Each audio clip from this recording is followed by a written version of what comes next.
المجتبى سلم يا ربي على نبيك المجتبى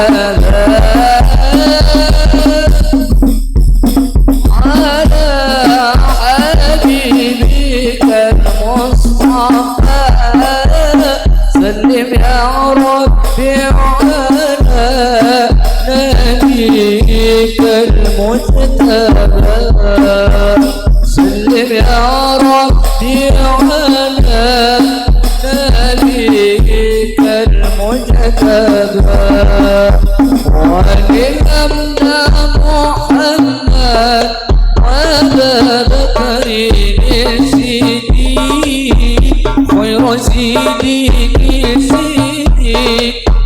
سيد الخلفاء نرجو من فضل المولى أنعم لنا بشفاء يا صل على حبيبك المصطفى سلم يا ربي على نبيك المجتبى سلم يا ربي على نبيك المجتبى محمد عمر ابن الخطاب مبشرا بالجنة وبالعدل شهيرا نرجو من فضل المولى أسني به حنانا يا صل على حبيبك المصطفى سلم يا ربي على نبيك المجتبى سلم يا ربي على نبيك المجتبى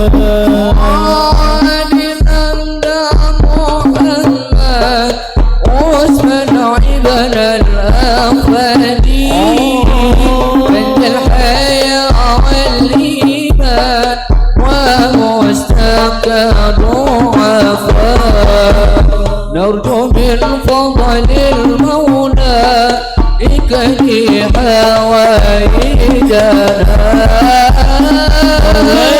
صل على حبيبك المصطفى سلم يا ربي على نبيك المجتبى سلم يا ربي على نبيك المجتبى محمد كرم العالي حيدر سر النبي العالي وشهيد الشرفاء من فضل المولى فرج به حملا يا صل على نبيك المصطفى سلم يا ربي على نبيك المجتبى سلم يا ربي على نبيك المجتبى البشير والنذير والسراج المنير البشير والنذير والسراج المنير سيدنا محمد صلى الله عليه صلى الله عليه بشير النذير وسراج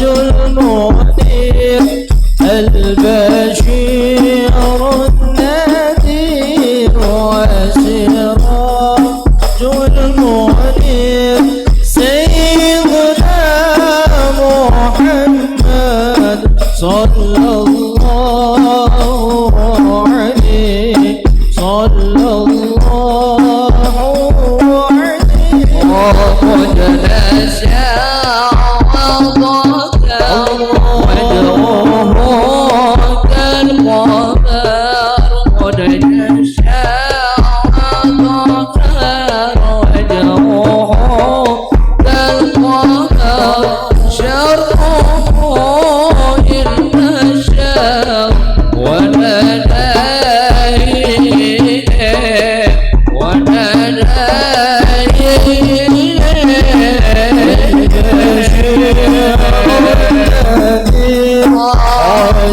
سراج المنير البشير النذير وسراج المنير سيدنا محمد صلى الله عليه صلى الله عليه يا عبيد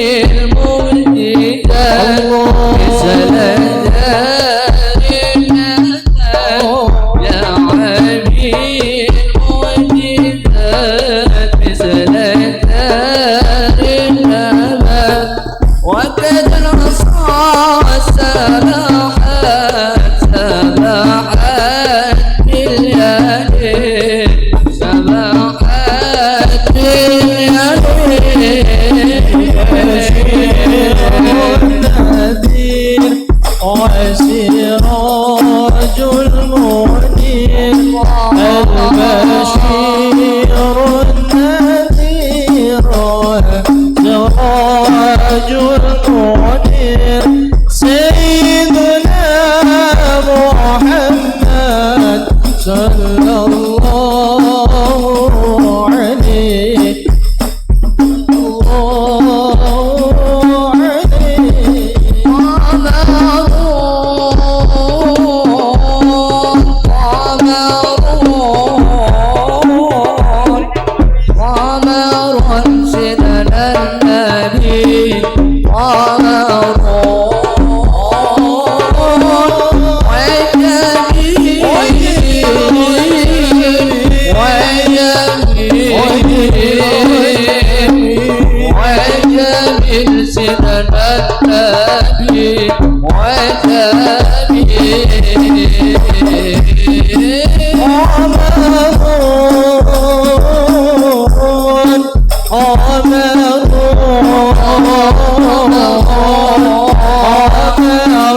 سيدنا النبي عمر وجميل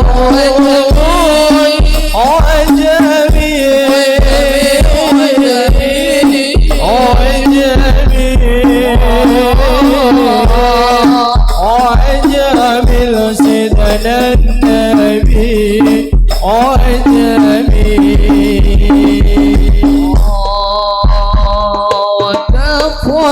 المصطفى كالورد نادي ويطرح يبقى إذا مشى الليالي وكف المصطفى كالورد نادي ويطرح يبقى إذا مشى الليالي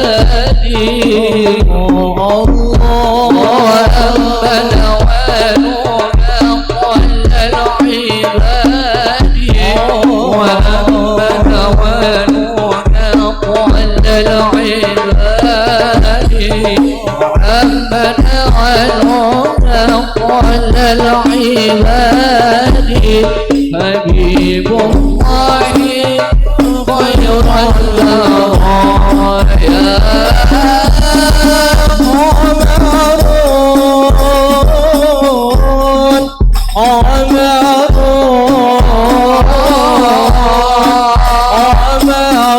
سيدنا النبي عمر عجمي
الفاتحة. أعوذ بالله من الشيطان الرجيم. بسم الله الرحمن الرحيم. الحمد لله رب العالمين الرحمن الرحيم مالك يوم الدين. إياك نعبد وإياك نستعين اهدنا الصراط المستقيم صراط الذين أنعمت عليهم غير المغضوب عليهم ولا الضالين آمين. الحمد لله رب العالمين وبه نستعين على أمور الدنيا والدين والصلاة والسلام على سيد المرسلين سيدنا وحبيبنا رسول الله محمد وعلى آله وصحبه أجمعين. فيا ربي اشرح لي صدري ويسر لي أمري واحلل عقدة من لساني يفقه قولي. فيا ربي زدنا علما warzuqna fahman amin ya rabbal alamin. Bersyukur kepada Allah biqaulina alhamdulillahi rabbil alamin, karena atas segala karunia-Nya, atas segala nikmat-Nya, terutama nikmat iman, Islam serta sehat wal afiat, kita masih bisa sama-sama berkumpul untuk bersolawat kepada baginda Nabi, bisa sama-sama berkumpul untuk bertalibul ilmi. Semoga langkah kaki kita dari rumah diridhai oleh Allah, diampuni dosa-dosa kita, dan juga berkah majelis ini, hajat-hajat kita dikabul oleh Allah Subhanahu wa taala. Amin ya rabbal alamin.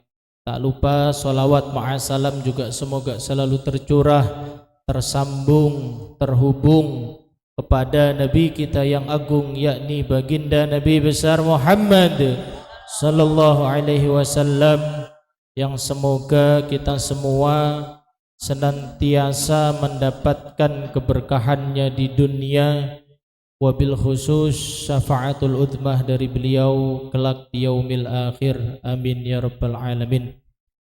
Alhamdulillah, yang saya hormati guru kita bersama, Ketua Ranting NU Cengkareng Timur, Bapak Ustadz Irfan Setiawan. Yang saya hormati jajaran DKM Al-Ayubi, Saudara Iqbal, walaupun tetap berdiri kokoh walaupun tanpa anggota. Dan juga yang saya hormati jajaran pengurus NU Kayu Besar, alhamdulillah hadir pada malam hari ini.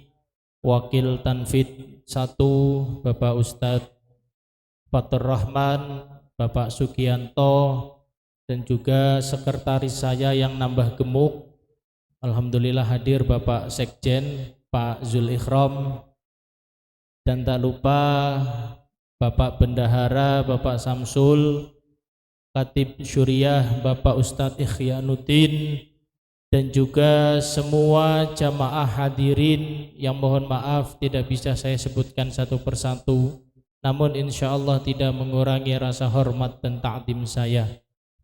Bersyukur kita kepada Allah karena Allah takdirkan kita semua masih bisa berkumpul di tempat ini, yang mana musolah ini itu sangat butuh perhatian. Karena kalau enggak kita, siapa lagi yang memakmurkan musolah ini? Kita ditakdir oleh Allah diamanahi jadi pengurus NU di Kayu Besar, sudah menjadi tanggung jawab kita untuk open, untuk perhatian ke musolah ini, karena memang musolah ini tuh jauh dari pemukiman. Semoga apa yang kita kerahkan baik tenaga, pikiran, biaya dan yang lain sebagainya dicatat amal baik di sisi Allah Subhanahu wa taala. Amin ya rabbal alamin. Dan melanjutkan kajian kitab Lubabul Hadis kita, alhamdulillah telah sampai pada bab Al-Babus Sabi' was Salasun, Al-Babus Thamin wa Thalasun fi fadilati dzikrul qubur wa ahwalahu, yakni bab yang ke-38 menerangkan tentang keutamaan kubur dan siksa kubur. Ini agak serem nih ketua nih babnya nih. Suruh nginget-nginget mati. Karena berbicara tentang kubur, kita semua yang hadir malam hari ini adalah ahli kubur semua, calon ahli kubur. Pak Sekjen bakalnya mati, saya juga mati, Pak Yanto mati, semua yang hadir di sini tuh insya Allah calon ahli kubur. Cuma bukan masalah calon ahli kuburnya, tapi sudahkah kita siap untuk menjadi penghuni kubur menghadap ke Allah Subhanahu wa ta'ala. Karena kuburan itu disabdakan oleh Nabi di kitab Lubabul Hadis ini, al-qabru raudhatum min riyadil jannah au hufratun min hafarin nar. Kubur itu adalah taman-taman dari taman surga atau jurang dari jurangnya neraka jahanam. A'udzubillah min dalik. Nah, tergantung kita nanti nih. Pengurus NU Kayu Besar, semoga ditakdir Allah masuk ke dalam kubur nanti raudhah min raudhatil jannah. Amin. Karena seseorang itu bisa masuk kuburnya itu nanti tergantung apa yang dia perbuat. Kalau selama di dunia ini rajin ibadahnya, ketika dipanggil azan, dikumandangkan azan, langsung datang ke masjid mendirikan sholat. Ketika ada pengumuman pengajian, dia datang melangkahkan kaki dari rumah untuk berthalibul ilmi, maka insya Allah jejak kaki langkahnya itu akan menjadi bukti bahwa dia pernah beramal baik selama di dunia. Makanya insya Allah apa yang kita kerahkan, kita berkhidmat di agama melalui Nahdlatul Ulama. Pak Wawan selalu berkhidmah dengan sound systemnya, Bang Rohim selalu semangat mengordinir anak-anak hadrohnya. Yang nggak bisa dengan tenaga, yang nggak bisa dengan biaya, bisa dengan tenaga. Ngangkatin sound, ngangkatin komputer, nggak ada bayarannya, capek, tapi yakin insya Allah pasti akan mendapatkan keberkahan di sisi Allah Subhanahu wa ta'ala. Karena tidaklah seseorang itu berkumpul di suatu tempat untuk mengingat Allah, untuk membaca kalamullah, bersolawat kepada Nabi, maka kecuali akan Allah turunkan keberkahannya. Amin ya rabbal alamin. Gak usah bicara tentang kubur dulu Pak, kita bicara sakaratul maut dulu aja seremnya gak karuan. Orang ketika sakaratul maut itu nanti yang di sampingnya itu yang menggodanya bukan cuma setan-setan yang lemah, bukan cuma pocong, genderuwo, itu belum ada apa-apanya. Tapi ketika seseorang nazak sakaratul maut, maka yang menggodanya itu adalah dedengkotnya, mbahnya setan. Makanya kita bayangin, kita lewat tempat angker aja takutnya luar biasa. Tapi kalau Pak Sekjen enggak, Pak Sekjen kalau lewat tempat angker, ya kan itu malah CS-nya semua itu, ya Pak Sekjen. Tapi kalau ketika orang sakaratul maut, capek, sakit, haus luar biasa, apa yang bisa menolong kita agar iman kita ini tetap dalam keadaan iman, Islam, taat sama Allah adalah dengan memperbanyak amal soleh. Karena akhir hayat bisa mengucapkan la ilaha illallah itu bukan karena kita ini hafal dengan kalimat tersebut, enggak, tapi karena kita ini istiqomah dalam melakukan kebaikan. Apalagi sakaratul maut itu sakitnya sangat luar biasa. Bahkan dikatakan sakitnya sakaratul maut itu ibarat orang, ibarat hewan dikuliti hidup-hidup. Kita ngelihat kalau kurban Pak, sapi dipotong, dikuliti hidup-hidup, kira-kira sebelum dipotong kalau sapi itu dikuliti hidup-hidup rasanya seperti apa? Itu lebih sakit daripada sakaratul maut. Dan juga ada riwayat lain, Sakaratul maut itu sakitnya seperti ditebas oleh pedang yang sangat tajam pada satu titik secara berulang kali. Misalkan di kepala, dek dek dek dek dek dek dek, terus berulang. Itu lebih sakit ketika sakaratul maut.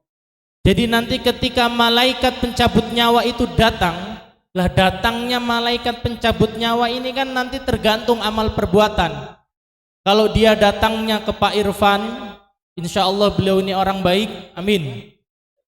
Maka nanti malaikat pun akan datang dengan wajah yang rupawan, dengan pandangan yang ketika kita pandang itu tidak akan membuat kita takut. Kemudian malaikat itu datang membawa kain kafan dari surga dan juga diolesin di ruhnya orang yang mau dicabut itu. Sehingga orang yang mau dicabut ruhnya tidak akan merasakan sakit apapun. Tapi sebaliknya, jika orang itu ketika azan gak pernah sholat, gak pernah ngaji, kerjaannya maksiat sama Allah, maka ketika nanti dia nazak sakaratul maut, datang malaikat pencabut nyawa, malaikat membawa kain kafan dari neraka dan membawa wewangian yang sangat busuk, yang sangat baunya itu enggak enak. Dan nanti ketika sakaratul maut, malaikat akan mencabut paksa ruhnya itu dari jasadnya itu secara brutal. Makanya semoga kita termasuk golongan-golongan yang pertama. Nanti dicabutnya itu ruh kita ibarat air yang dituang dari teko. Jadi lancar keluarnya. Lah, orang bisa husnul khotimah atau tidak, salah satu caranya adalah beristiqomah dalam kebaikan. Kemudian yang kedua disabdakan oleh baginda Nabi sallallahu alaihi wasallam, al-mu'minu fi qabrihi fi raudhatin khadra. Orang-orang mukmin yang wafat, yang meninggal dalam keadaan baik, maka nanti di kuburnya itu seperti taman yang sangat hijau, taman yang sangat rindang, taman yang sangat sejuk udaranya. Wa yuwassa'u lahu qabrahu sab'ina dhira'an. Dan juga kuburnya nanti itu luasnya 70 dhira'. Hatta yakuna kal qamari lailatal badr. Dan juga kuburnya itu akan bercahaya seperti cahayanya rembulan ketika di tengah malam rembulan. Jadi tergantung kita mau jadi golongan orang mukmin atau orang yang enggak mukmin, yang enggak taat sama Allah. Karena akhir hayat seseorang itu bisa dilihat ketika kita masih hidup. Insya Allah kalau Pak Yanto selalu istiqomah, ketika Pak Samsul nge-share list pendanaan langsung ngelis, istiqomah dalam bersedekah, yang enggak bisa dengan hartanya, dengan tenaganya, dengan pikirannya, maka insya Allah ketika meninggal bisa dalam keadaan iman mengucapkan la ilaha illallah Muhammadur Rasulullah. Orang iman itu enak Pak, kuburnya luas, hijau, tanaman, ibaratkan tanaman itu sangat sejuk, kuburannya luas.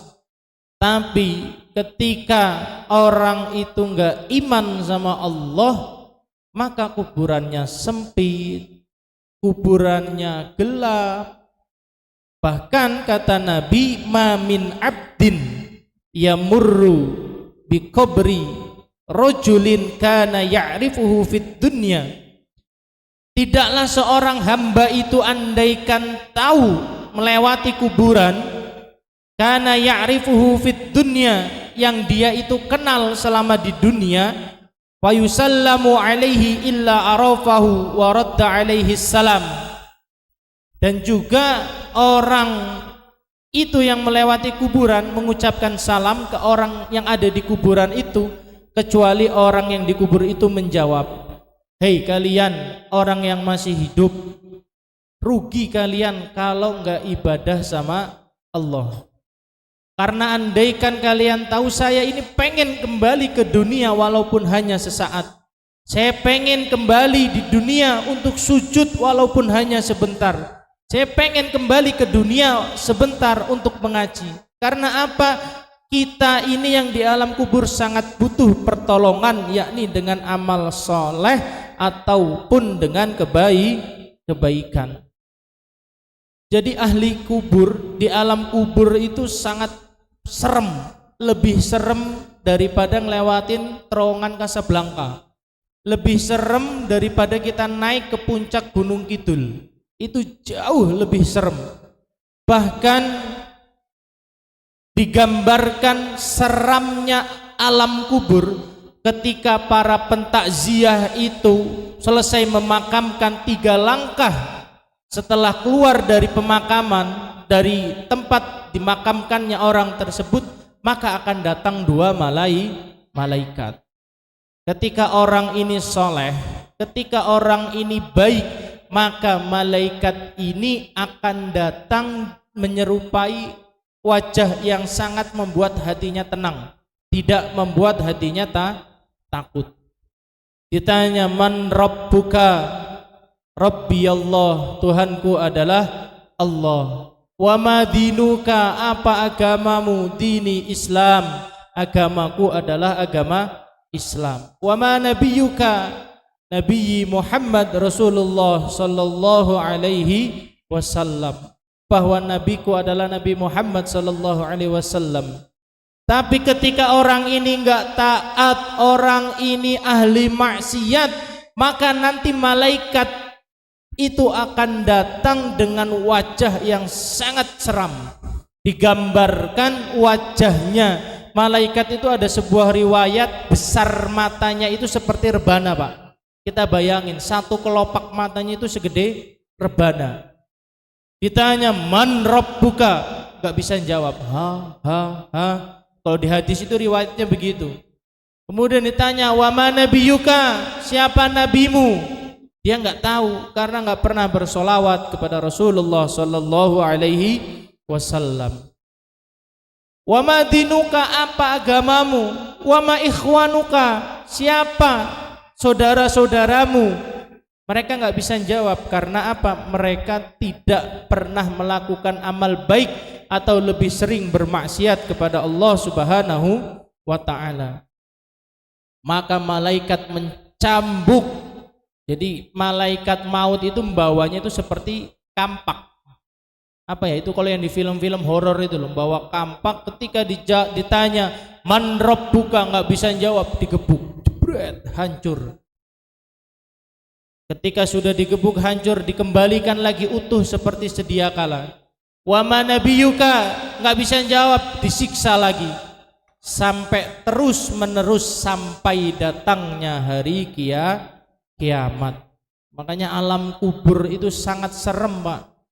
Sangat serem. Makanya tidak ada malam yang lebih menakutkan daripada malam pertama seseorang itu berada di alam kubur. Nah, cuma kan orang NU ini unik ya, Pak Irfan.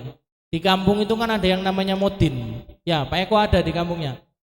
Modin ini biasanya ketika orang habis dikuburkan itu dikasih bocoran soal, ya kan? Hei mayit fulan bin fulan, sebentar lagi akan datang 2 malaikat yang akan menanyaimu. Ojo ndredeg, jangan takut, jangan risau. Ketika nanti ditanyakan man rabbuka, jawab Tuhanku adalah Allah. Makanya modin ini pelanggaran ini, pembocoran soal dari malaikat.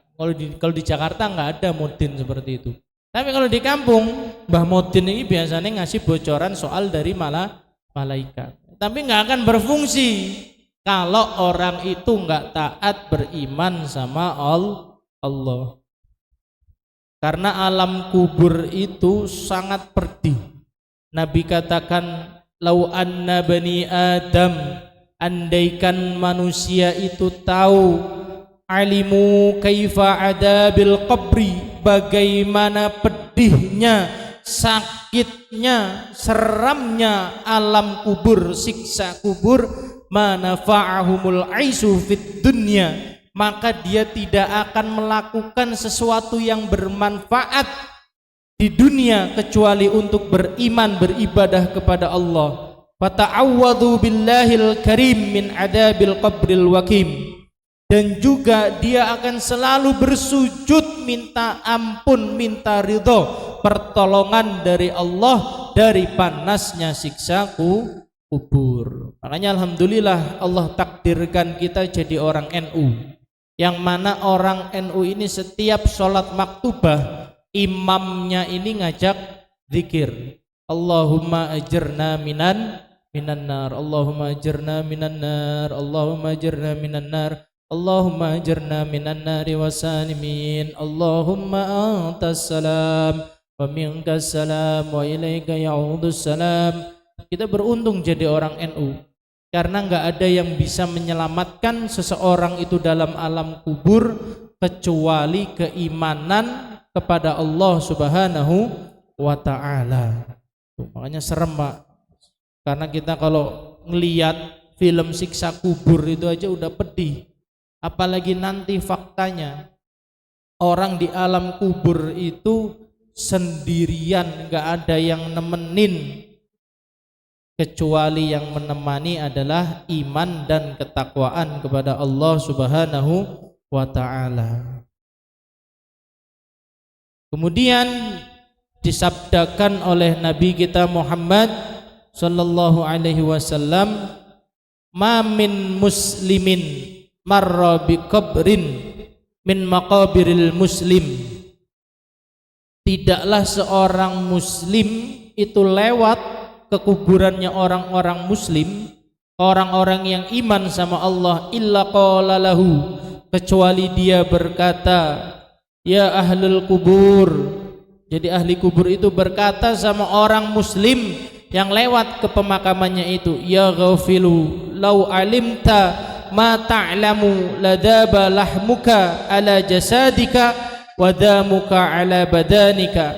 Hei orang-orang yang lalai, yang ketika azan enggak sholat, ketika dibacakan sholawat kepada Nabi dia tidak menjawab, siap-siap, sebentar lagi tulangmu akan hancur, badanmu akan penuh darah. Karena apa? Pedihnya, panasnya siksa kubur dari Allah Subhanahu wa ta'ala.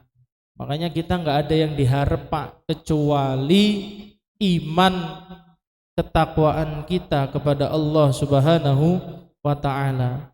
Wajah yang rupawan enggak menjamin nanti di kuburnya selamat. Badan yang sehat, badan yang gagah enggak akan menjamin nanti ketika kita dalam kubur kita bisa selamat. Apa yang kita banggakan? Kita punya istri cantik, nanti enggak akan bisa ikut ke dalam kuburan. Kita punya anak yang pinter, tapi kalau dia enggak anak soleh, enggak pernah mendoakan orang tua, maka tidak akan ada manfaatnya bagi kedua orang tua. Maka 3 amal yang tidak terputus, yang satu adalah amal jariyah, ilmu yang bermanfaat, dan juga doa anak yang soleh. Makanya kalau kita pengen menjadi anak yang berbakti sama orang tua, bukti bakti kita sama orang tua adalah tidak pernah meninggalkan doa kedua orang tua, walau hanya dengan Rabbighfirli wali walidayya warhamhuma kama rabbayani shaghira. Karena doa dari orang yang masih hidup buat orang yang telah meninggal itu sangat luar biasa. Bahkan dulu kala ada orang di kubur itu selalu disiksa sama Allah, setiap harinya dicambuk, dipukul sama Allah. Tapi suatu ketika siksaannya ini mulai dihentikan sama Allah. Akhirnya para malaikat bertanya, ya Rabb, kenapa orang ini kok nggak disiksa lagi? Kenapa kok orang ini berhenti disiksa ya Allah? Allah menjawab, karena anaknya di dunia selalu beristighfar, memintakan ampunan untuk kedua orang tuanya yang telah meninggal. Makanya kita serem, Pak, sekarang.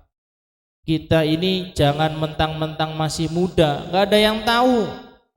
Sekarang kita malam masih kumpul, besok pagi udah nggak ada. Sekarang masih bisa ngerokok bareng, ngopi bareng, besok ketika pagi dapat kabar innalillahi wa inna ilaihi rajiun. Makanya ayo, mumpung masih dikasih sehat, kita manfaatkan kegiatan kita, hari-hari kita dengan beramal baik. Apapun itu kita niat kepada Allah, semoga kita bisa selamat di dunia dan juga bisa selamat di akhirat. Karena siksa kubur itu sangat luar biasa. Apalagi banyak nih yang masih kecil-kecil. Jangan sampai durhaka sama kedua orang tua. Karena durhaka sama kedua orang tua itu nanti tangannya akan dipotong sama Allah, akan disiksa hancur lebur badannya, dihidupkan lagi, diutuhkan lagi badannya, disiksa terus menerus sampai datangnya hari kiamat.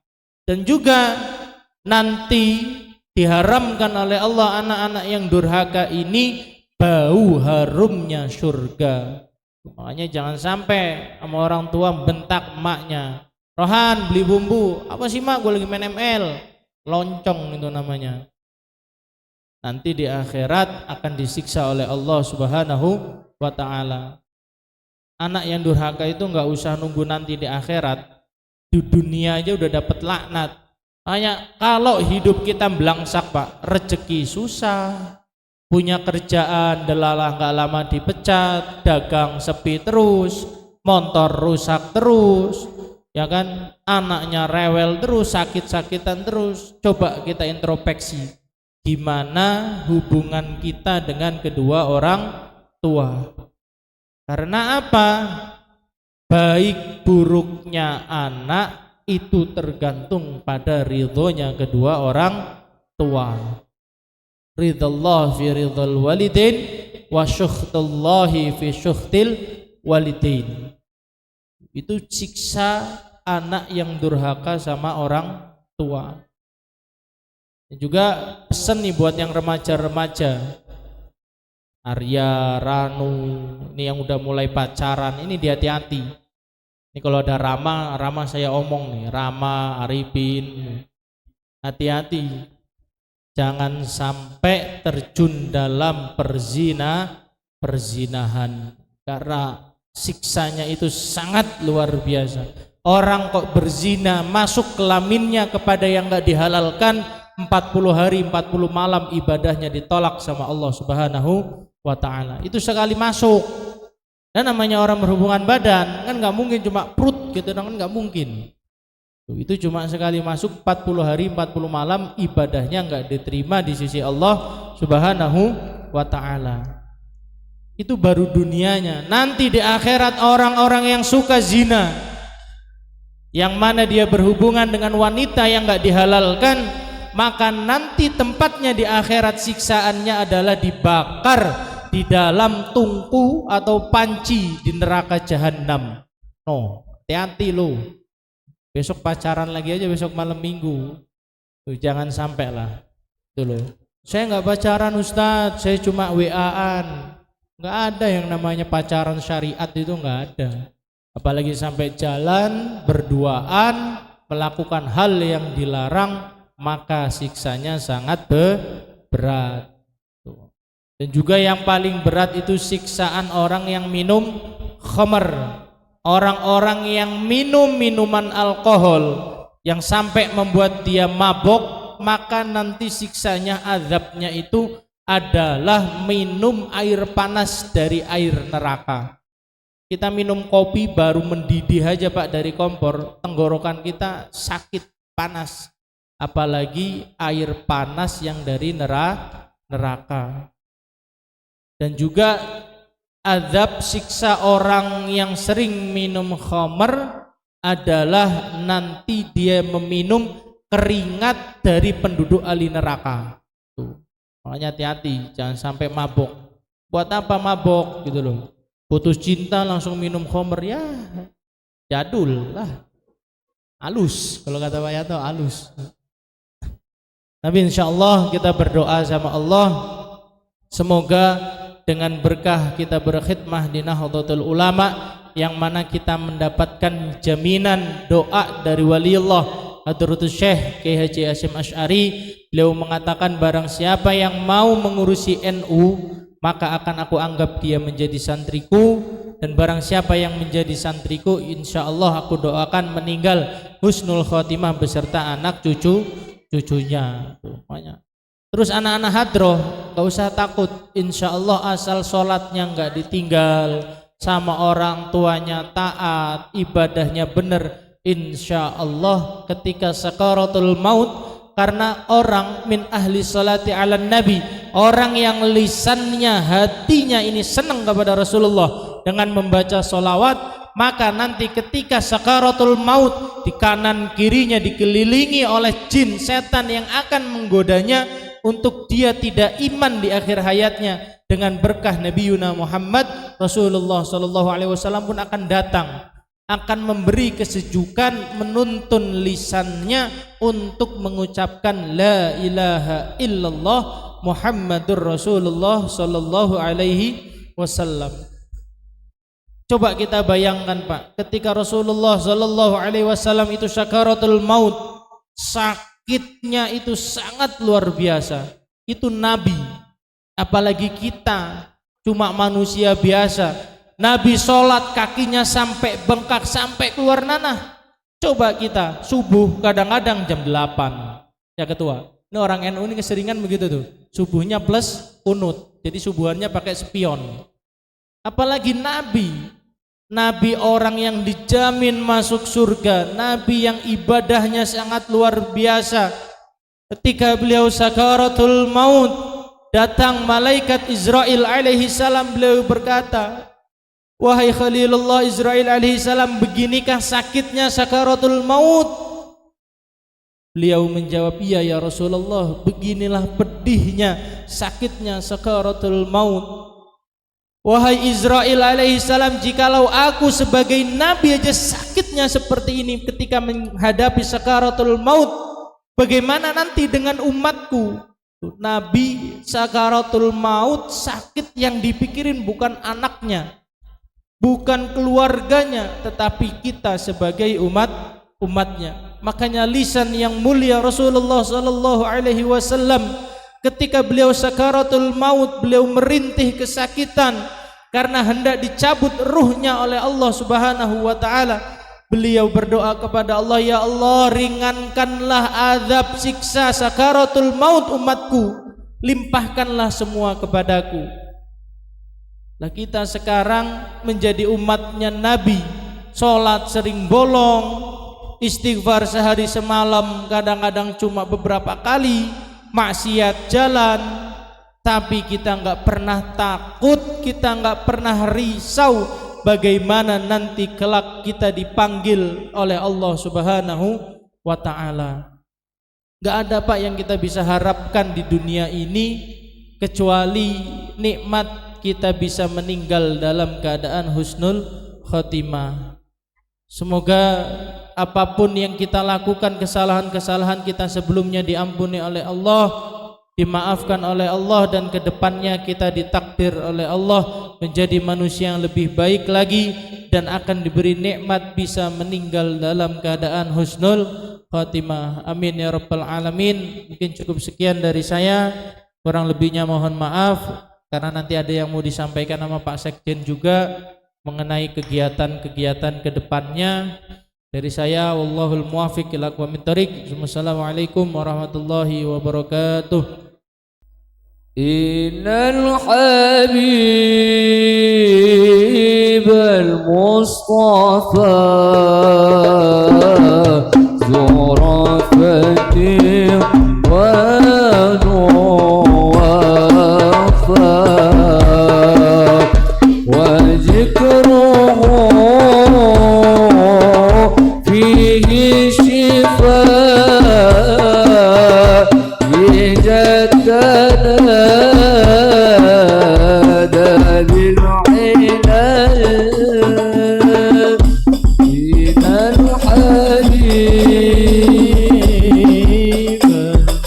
المصطفى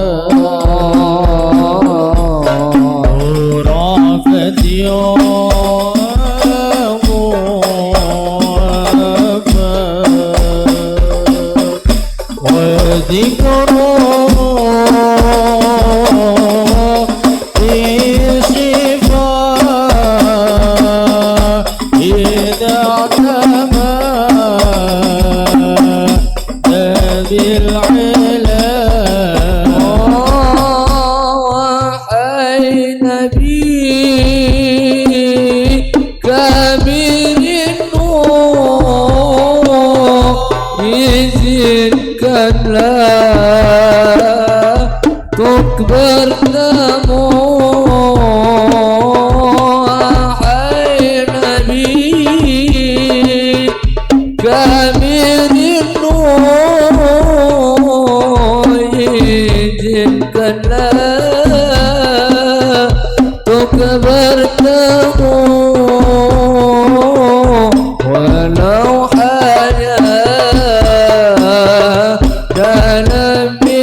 فيه